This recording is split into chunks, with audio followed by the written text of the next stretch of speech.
And some of you may have heard this story about the 4 students who, it was their final exam day, and they skipped out on it. They were hoping they could miss out on having to do the final. So they showed up right after the exam was over, and they said, "Oh, sorry, teacher, we couldn't do the final exam because we had a flat tire." And the teachers were like, "Oh, no problem. You can make up the test right now." So she put them each in their own separate rooms, and there was one test question: which tire? And when their story wasn't straight, they were busted and they failed the class. Right? There was a pastor who was winding up his morning services by saying, "Okay, congregation, in preparation for next week's sermon, I want you all to read the 17th chapter of Mark." Okay? Everybody do that in preparation for next week. So they come back the next Sunday and he says, "Okay, now everyone who read the 17th chapter of Mark in preparation for today, raise your hand." And the majority of the church raised their hand. And he said, You are the very people I want to talk to this morning. There is no 17th chapter of Mark. We talked about before, one reason people lie is to not hurt other people's feelings, which brings us to the next one. Flattery. Flattery. Does everybody know what flattery is? It's when you exaggerate something and compliment someone in an exaggerating way to make them feel good about themselves. Right? Flattery. Well, that's flattery. The Bible says flattery is deceit. It's a form of lying. Psalm 12:2 says, "Everyone lies to his neighbor. Their flattering lips speak with deception."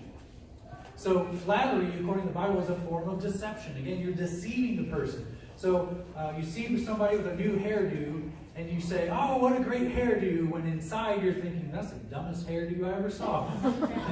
Like, you just flattered that person, you lied, you exaggerated the truth just to make them feel good about themselves. The Bible says don't do that.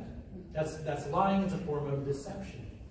I've joked around with Andrea's mom because she has a way of asking questions to where she only leaves it open for one right answer, the way she phrases it. So she'll be like, "Don't you just think that that's the cutest shirt ever?"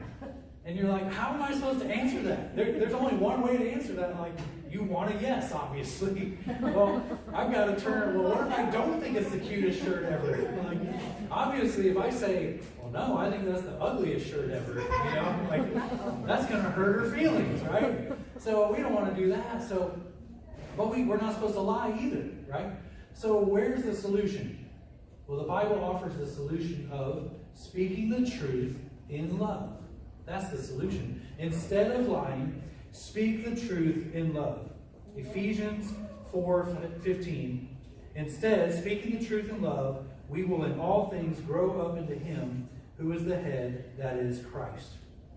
From Him the whole body, joined and held together by every supporting ligament, grows and builds itself up in love as each part does its work." So if someone asks you, "Do you like the casserole that I brought to the potluck?" and you really don't like the casserole, do you lie? Do you say, "Yeah, it was great"? How can you speak the truth in love in that situation? Well, maybe a suggestion would be, I wasn't really that crazy about this one that you brought this time, but man, the one you brought last time, that was really good.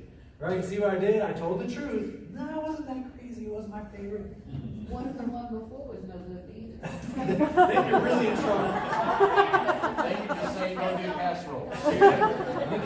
Casserole maybe your specialty is in desserts. Maybe you redirect them and say, maybe you haven't found your calling yet. Maybe you're supposed to do this. Good question.